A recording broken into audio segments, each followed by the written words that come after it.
way to help us improve as we improve with the out of school time field.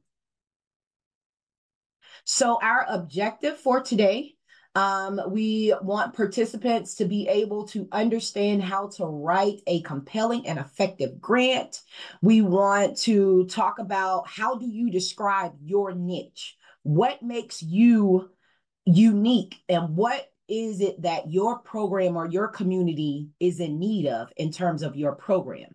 Then we also want to make sure that you guys be able to identify successful and unsuccessful strategies for writing grants, as well as to provide you with some prompts of helping you to think about how do you go about the writing process for a grant. Now, our agenda for today, of course, is welcome. And we're going to go over just a little overview, but then we're also going to get into some grant writing tips and then take time at the end for some question and answers. All right, so what prompted this session, which was the 3 C's? Compelling, concise, and comprehensive, right? So based on who I am, I'm Deandra Ramsey. I am the grants manager. And so I get to see a lot of grants. I get to see both applications that are approved and unapproved, and also hear and talk to grant reviewers. And some of the overwhelming things that we've heard by some grant reviewers is, Deandra, if you can talk to those who write grants, can you say this? Can you tell them this? Can you coach on this? And so that's where some of this information came from. But also in general, as we continue to improve the OST sector, some of the pieces that we also want to make sure we do, that whether you're writing for a government grant or a foundation grant, you know exactly who you are, what you're looking to say, and convey the message that you want to be shared. And so some of the information came from grant reviewers, from local foundations, as well as other funders. And so our overwhelming findings was to make sure that we have a better understanding of the questions that are being asked and the way in which we address them in our writings. And so I pass it over to my team, Meg. Hey, good morning, everyone. Meg Blinkevich. My pronouns are she, her, and hers. I think this is week 3 for me with the Michigan After School Partnership. I spent 10 years with the Kalamazoo Youth Development Network. I have been writing grants and reviewing grants for probably 30 years in all sorts of capacities. And so bringing that lived experience as both a grant writer, a grant reviewer, working for out-of-school time programs, working for the Skillman Foundation in Detroit, and then being part of an out-of-school time intermediary. So that's the experience I bring into the space, the perspective I bring into the space. Deandra reminded me I'm very much a get to the point, speak English, be clear, and keep it simple. I'm not going to say the 4th S. I'll say keep it simple, silly, right? And first and foremost, center it around your organization's vision and mission.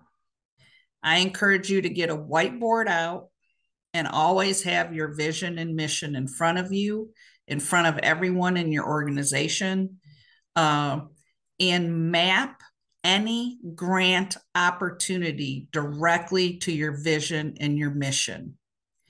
And if you can't do that first step, guess what? Don't waste your time. Go on to another opportunity that directly aligns with your organization's vision and mission. The mission should have a lot of verbs in it, what you want to do. And a grant with its goals and objectives, you should be able to map those onto those action words in your mission. And then obviously the overall vision has got to align with yours. This really is about writing 101. You want to take the reader on a journey. You want to tell them what your main theme is, what exactly you're trying to achieve in your program, put it up front. Then the body of the grant is how you're going to achieve what you said you wanted to. And so it's writing 101. I think a lot of people get hung up on, I'm writing a grant. It's writing, it's telling a story, it's everything you speak and putting it in writing. And so I think that lens of, oh my gosh, I'm writing a grant sometimes impedes our ability to write a quality grant application. So again, map it out, get a whiteboard, get last year's 32N grant, start mapping it onto your vision and mission, get a local foundations grant application, any of your current funders, if you haven't done this, get your old grant applications and start doing this to build that muscle memory of saying, first and foremost, how does this grant opportunity align with what we do? How is it going to further our impact on young people? And if in 2 or 3 sentences you can't address that, go on to another opportunity. And so many organizations skip over this and end up, Deandra and I used this word yesterday. I hope it doesn't offend anyone, but you end up pimping your organization, you end up pimping kids. And we want to lean out of that, right? And really use resources that further your mission and vision.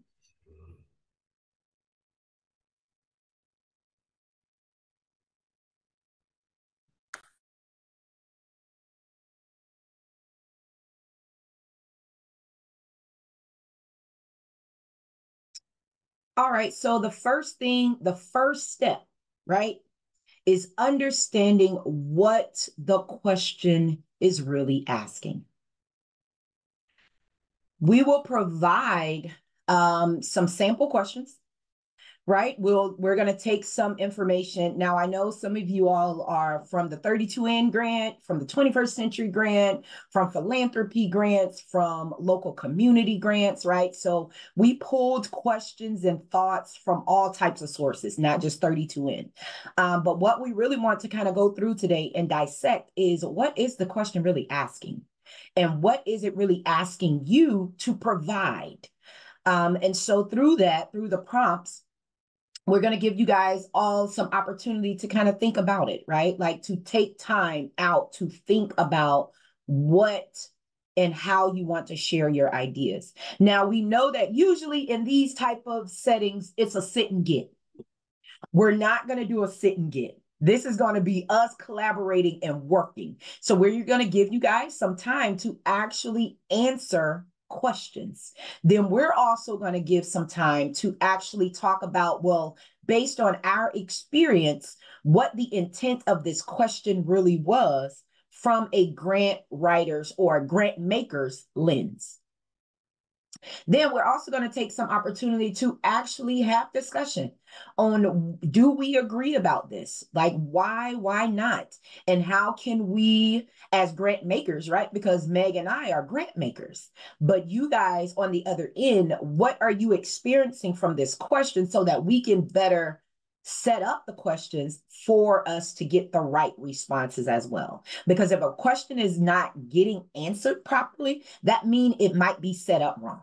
Right. And so that's what we want to dig in on today when we're talking about grant writing, not just for government, but grant writing for philanthropy and all other sources.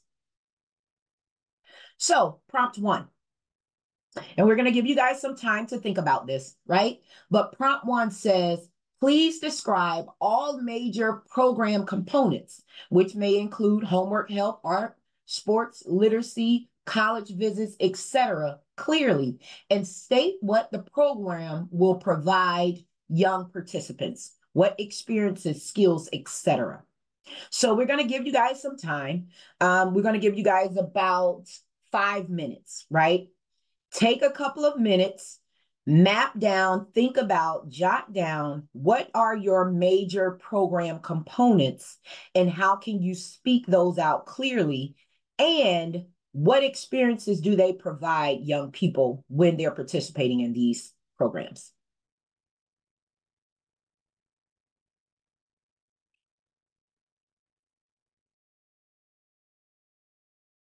Components of your program.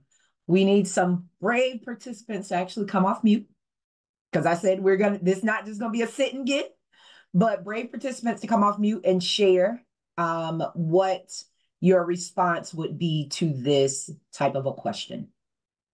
Yes. All right. I'll get started. What we have is we have our TEAMS program, which is technology, education, arts, math, as well as sports. And that is really a pre-K through 12th grade program.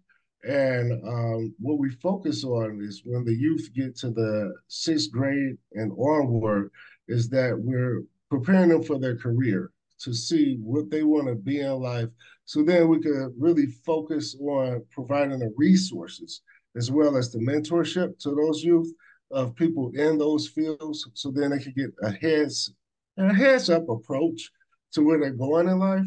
And so that's what we're looking at. And then Simone might step in as well with the program. Yeah, so what I wrote is the Pop Solutions team's technology, education, arts, and mathematics and sports program offers a comprehensive platform designed to foster holistic development in our youth participants. The technology component equips youth with essential digital skills through coding workshops, robotic classes, tech labs, and cybersecurity basics, ensuring they are proficient in programming and safe internet practices. The education segment supports academic achievement with personalized tutoring, interactive STEM workshops, reading programs, and homework help, aiming to improve academic performance and inspire a love for learning. In the arts, participants engage in visual arts classes, performing arts workshops, art exhibits, the cultural appreciation and cultural appreciation sessions, nurturing the creativity and confidence. The math section strengthens critical thinking and problem-solving skills through tutoring, math, competitions, interactive games, and financial literacy lessons. Lastly, the sports component promotes physical health, teamwork, and discipline via sports, individual sports opportunities, fitness programs, and sportsmanship training. Overall, the Pop Solutions Teams program ensures that youth receive a balanced and enriching experience, preparing them for the future academic and personal success while fostering a supportive, engaging community. And then if I had more time, I would have put in all of our partners that do the different components of each of these. Awesome. Thank you, Simone, and thank you, Ashiki. All right. So similar to what was mentioned, right? We heard their components of their program. What were the major components? They listed them out. Then they also clearly connected each component to every activity or every focus of what they're doing, right? They spelled that out. Similarly, we want to make sure that we are doing the same. You are clearly stating what your program is offering young people. What activities are they anticipating? What academic supports are they learning? What sports are they learning? And how that is improving skills, experiences that are improving their lives through career and technology access, right? Like all of those components. We want to make sure that when we're answering a question, we're as clear as possible. So there's no question, right? That we don't understand what Pop Solution is, or we don't understand what community learning centers are. We aren't clear in what they're asking. And so that was a clear indication. So we thank you all for always being our brave first round supporters, but also throwing your hat out there, because that is some of the things that we need to see. So that is a prime example of what we're asking. Before we move on, did anybody else have a suggestion or want to share what they wrote?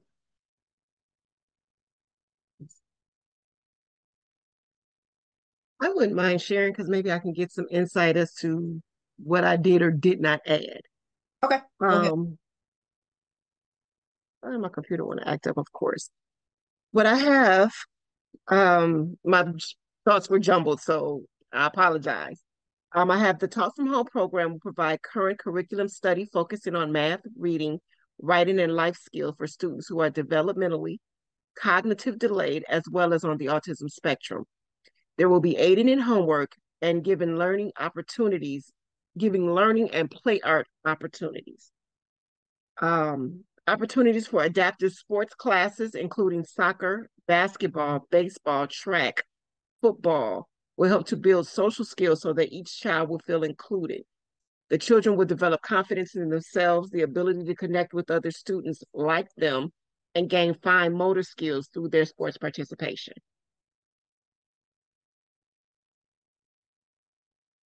Thank you, Nakia. I heard every component that you said you were looking to do, how you were looking to do your program, right? Meg, did you hear anything different? No, I heard the components and the experiences, what young people would experience in each component. Yep.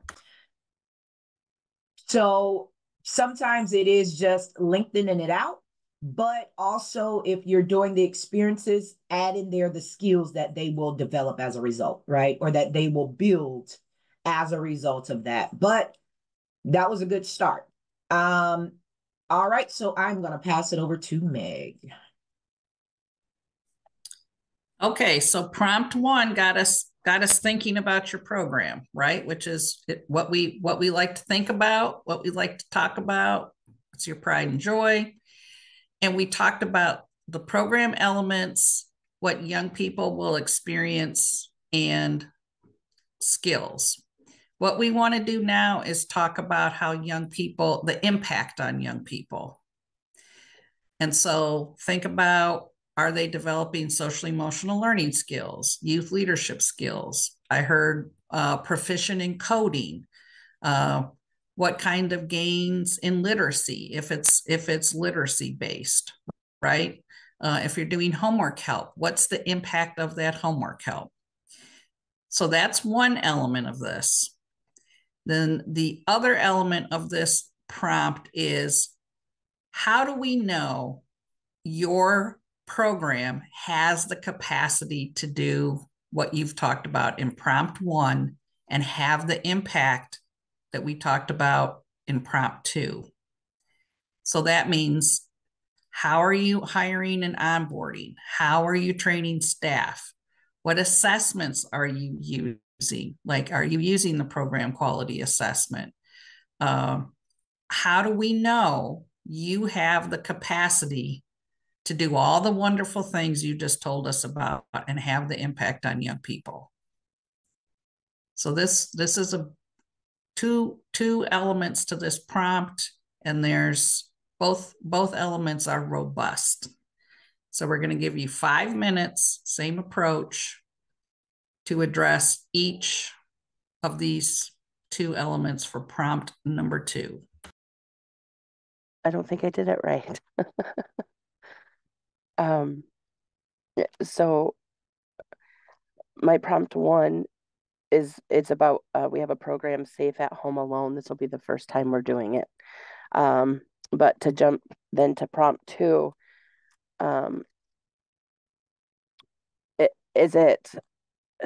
well, I'll just write, or what I wrote so far. This program will equip our 10 to 12-year-old youth with the skills and plans for fire escape and severe weather planning, when to answer the door and the phone, getting to and from school safely, medication safety, first aid and Heimlich maneuver, reasons to call 911, cooking safety, and setting house rules. And there's more, but then I was trying to move on to the second part. But I also then went back because I was like, oh, and their parents, to give their parents, it's not just impacting our youth, it's impacting their whole family. Because, after kids turn 12, they kind of, they graduate from our program, and a lot of them are at this crossroad right now. They were stressing because they don't feel, I'm hoping this will give them the confidence to feel safe at home, for the parents also to feel that they will be safe at home. In order to achieve this, we actually, I know we're required, 1 to 18, but we actually try and keep our numbers down lower at 1 to 12 for staffing. So we have better hands-on with that. Our onboarding process, we actually train, it's over like a 2-week period. We don't ever you're never just left alone with a group.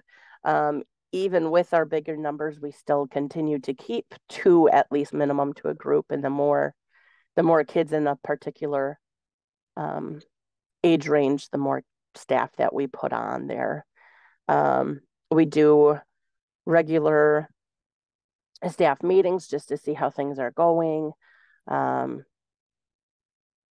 ways that we can improve, or different ideas we pull from everybody.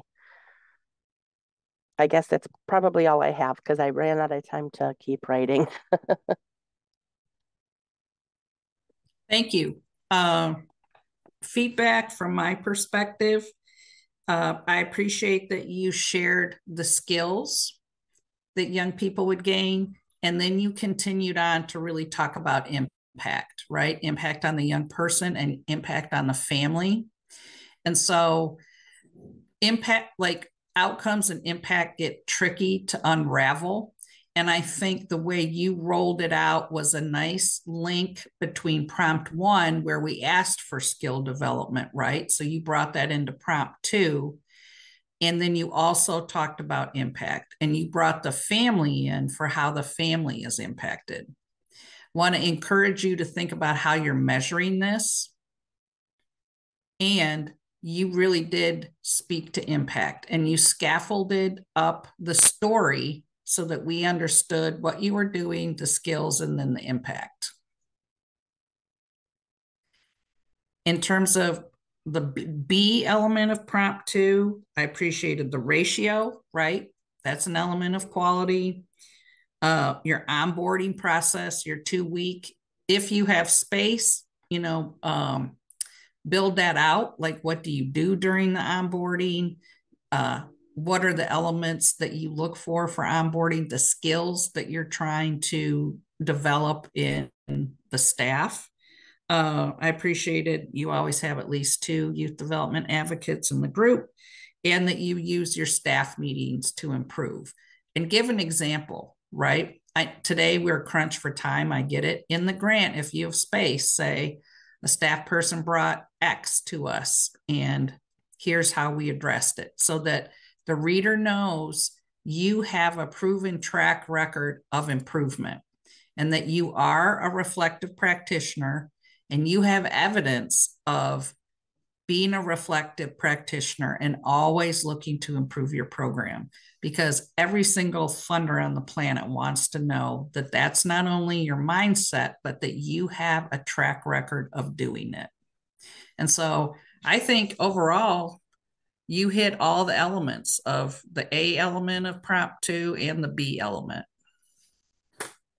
Thank you. For the A element of prompt, so each child receives a folder, so that by the time they are done with the course, they have plans designed specifically to their household, their house. So their emergency escape routes, their emergency phone plans will be writing out, that sort of stuff. Is that what you mean in that?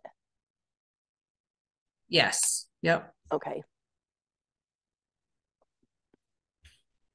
Does anyone else want to share, or does anyone want to dive into this idea about moving, skill, outcome, impact, or the capacity piece? Sure, I'll jump in.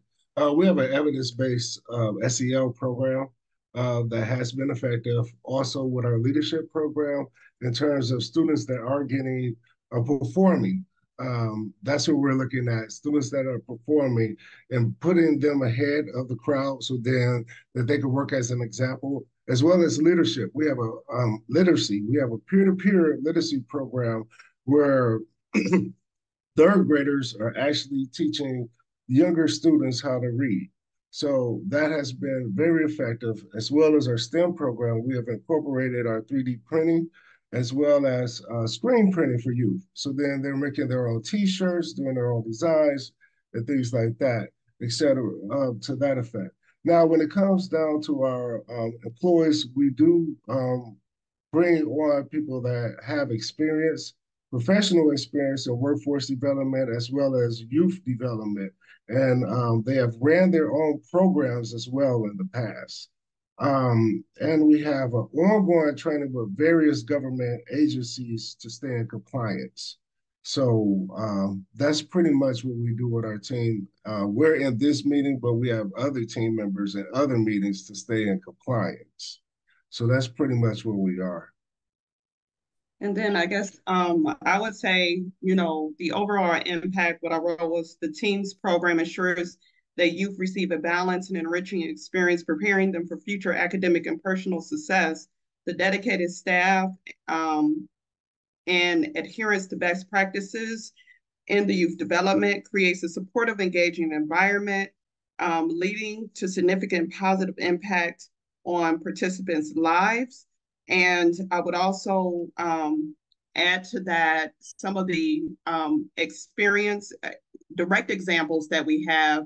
I would add in some examples. For instance, our program right now over at River Rouge, the impact of this program, this is a trauma-informed school, so the impact of the program has made it that the kids participating in this program, their behavior has improved dramatically as a result of the OST program. I would also add in another example being that in our Divinity in Motion program, the academic levels of the kids, the literacy has increased due to the tutoring they are providing during the after school program. And then whatever, those are things that I can think of off the top of my head now, but I'll also add in some of those examples.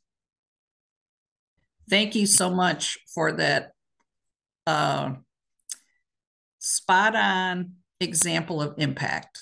So you talked about outcomes, right? And then you got to impact, which is school behavior is improving, academic performance is improving. And so earlier on, when you talked about kind of your mission, academic and personal success, I was wondering, right? I was wondering, okay, how are they measuring this? And then you told me, right? You told us, we know our young people are doing better in school in terms of behavior and academic performance. And so that is the example of impact. So thank you. We had two really wonderful examples of program experience, skill development, and then the impact of developing those skills. So thank you, appreciate it. Any questions or comments about this before we're moving on? Deandra gave me the prompt. I always say I'm a former evaluator, but I am. And so it gets tricky with this skill outcome impact, right? And collecting impact data is not easy, and it can be time consuming and it can be expensive. And so we acknowledge that and really appreciate these examples of how you all are demonstrating impact. All right, we're going to move on to prompt number 3. We are also going to drop some links for resources in the chat that relate to prompt 1 and 2 and also prompt 3. So prompt 3 talks to us about demonstrating the need for your program. Depending on the funder, the depth, breadth, robustness of the data that you need to provide vary widely. If it's a government grant, you're really going to want to dive into some of these resources that are going to be dropped in the chat. So describe your local community's need for the out-of-school time sector and your particular program, your strategy. Cite school achievement data. If you're building social emotional learning skills, talk about youth violence, youth mental health needs. talk about existing funding for similar programs, what the landscape in your community looks like in terms of number of young people and similar programs providing what you're doing, and then the number of young people with no or limited access to similar services or the out of school time. And so Sonia is dropping in the chat resources where you can find this information. And now we're going to give you some time to think about where you would go, where you have gone, and think about your local community and how you would address this. Like, what do you know right now about your local community? And if there are some gaps, we'll talk about how to use these resources to address that. Alrighty, time to do your work. Real quickly, if one organization could share, how have you demonstrated the need for your program? What's your narrative? What story do you tell?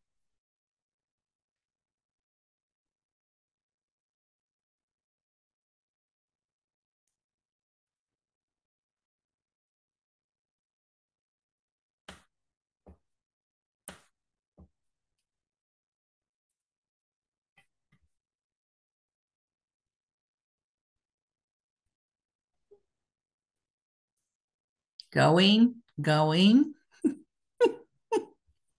I'll step in. I'll jump in. All right. Due to the fact that we operate primarily in low income areas, so the needs are for the school districts are high in terms of us assisting with the education and the programs that we provide. When it comes to youth violence, we do have the mentoring programs that has been very effective, as well as we have ourselves been in situations that we have to interfere with outside activities. So we have been very proactive in that arena, and we have onboarded our wraparound services. And those wraparound services does include the youth mental health services and the resources for them. And so we have been collaborating with various social workers as well as school counselors, along with our own professionals that we have on board. The existing funding that we have been working with is thank God for the OST program, because that has made it possible for us to be so impactful into the community. As well as the Department of Labor, we have been working with the Department of Labor to assist in terms of workforce development, as well as getting youth jobs as we train them and they get certified as they move along from 16 and above. The existing, the number of youth that we have impacted, what a number of youth would know. Well, the number of youth is growing. As we work with our program, the need has been growing, and we've been seeing it day to day that we need more. So we need more to impact more people. So that's really what it is in terms of funding sources, so that we could work with more organizations in the community so we could be more impactful as a whole. So that's pretty much it where we are. Great. Thank you. We're going to move on. We have the resources in the chat. May I ask a question? Sure. On the last item under prop number 3, the number of youth with no or limited access to similar services, can you suggest ways of finding that kind of information out? Yes, in the chat, there is information around number of youth in your community. Great Start to Quality has like a map. They call it like a program desert map. Okay. If you have an intermediary in your community, reach out to them. In general, I would say if you can state the number of like K-12 youth in your community, and also look at what is it? America After 3 p.m. 3 p.m. Yep. Yep, they have data, and there's typically a huge gap between what the percentage of parents who want their young people participating and then the spaces or slots that are available. So those are some resources that you can use. Thank you. Yep, you're welcome.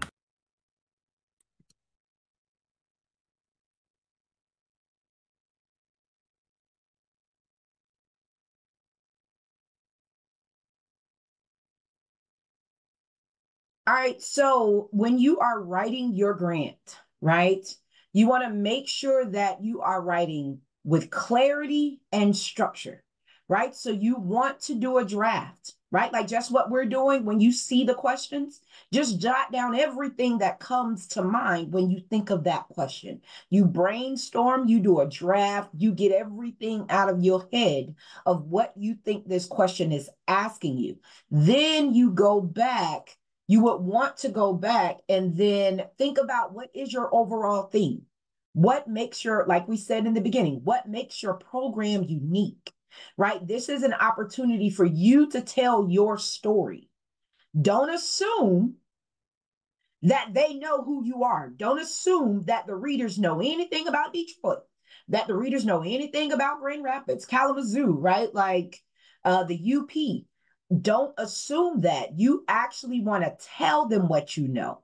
And how you do that, kind of similar to what the last prompt was, is you pull the data, right? So you don't make the assumptions that what you're saying is really true, that there is a desert, if you don't pull the research out that says there is a desert, right? Because you are saying there's a desert may not mean that there's a desert. So prime example in the demonstrate need, you want to cite your sources, cite who has that information, what relevant data do you have, what information have you gathered, what survey have you done with the community, right? Like what survey, how many organizations are in your area that you know of. You actually want to do a survey on your community, right? So it's easy to assume that there are no programs. But if you're not talking, calling, checking in, see what offerings are having for schools, see what offerings are happening at the libraries, right? Like see what offerings are happening in your community, then you can't truly say that there is a desert. You also want to make sure that you use relevant data. What other data is out there, right? Like in some of the resources they put, the census data, right? You want to use the census data. You want to use my school data. You want to use some of the other research partners. You have the Wallace Foundation. You have Kellogg Foundation. You have, right? Like there's a gamut of all types of organizations and foundations that are out there doing this work. So you don't want to just make assumptions that there are issues without actually quoting where those issues are coming from or where your data is coming from. Be simple, clear, and concise, right? So when you first start writing, write to the rubric. Answer the question first, right? So it's easy to start with the fluff because you see a question, but you don't want to start with the fluff first and get lost in answering the fluff and not answering the question. So you want to answer the question first, and then you want to go back and fill in all of the other pieces, right? Because most of these grants, they will give you a word, how many words, how many characters, how many words, right? Like they will give you parameters. So you stay within the parameter first, then you fill in. Those are some of the things that we definitely want to make sure, and that it aligns with what you actually say in your budget to your program. So getting into the budget piece, right? One piece about the budget, check the math. Make sure that the amount you're asking for is the amount that is also in the budget. Then you want to also make sure that details matter. What are the details in your budget? Don't just say, I need $20,000 for training. What training? right? What specific training? Getting back to what we said in the beginning, how will these funds make an impact? What training will help you make that impact?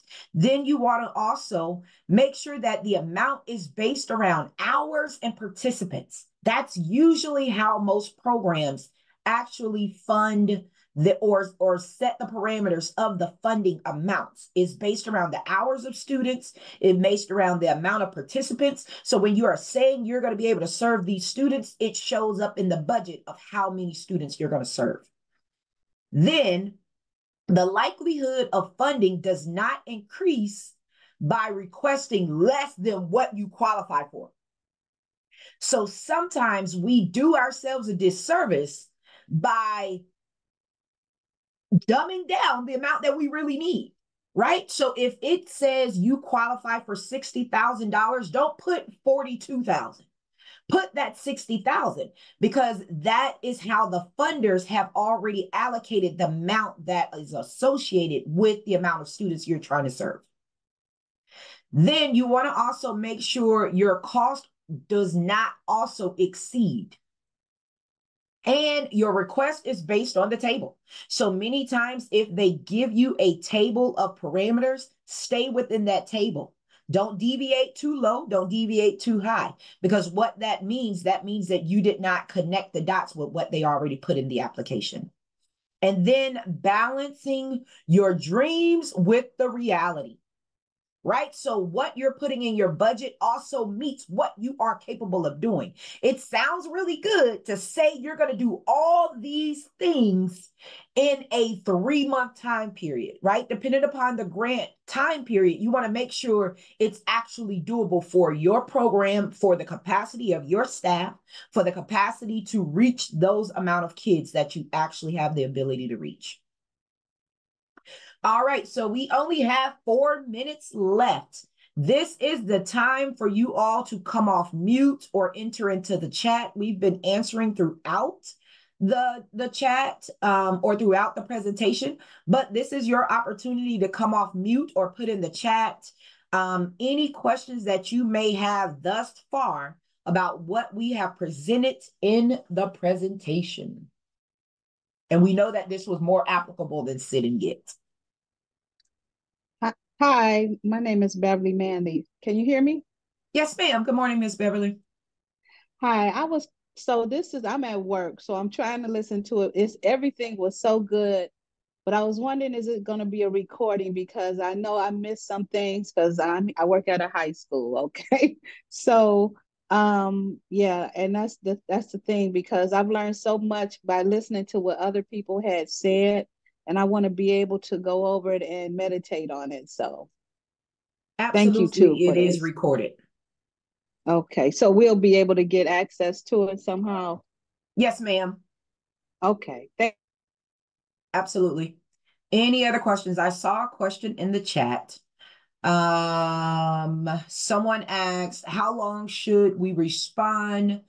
Should the response be when writing a grant? So it should vary. Meg, actually, you got there before I did, right? So the parameters should be set in the grant. So not only are you looking at what it says in the rubric or what it says in the description, but you would also see that they give you a parameter of how many words you should use, how many pages it should be, how many characters it should be, right? Like there are pieces that you want to see.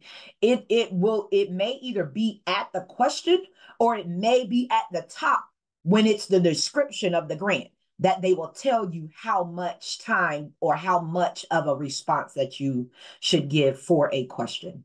Meg, you have anything else to add to that? Yeah, and don't feel pressured to use every single character. I typically don't.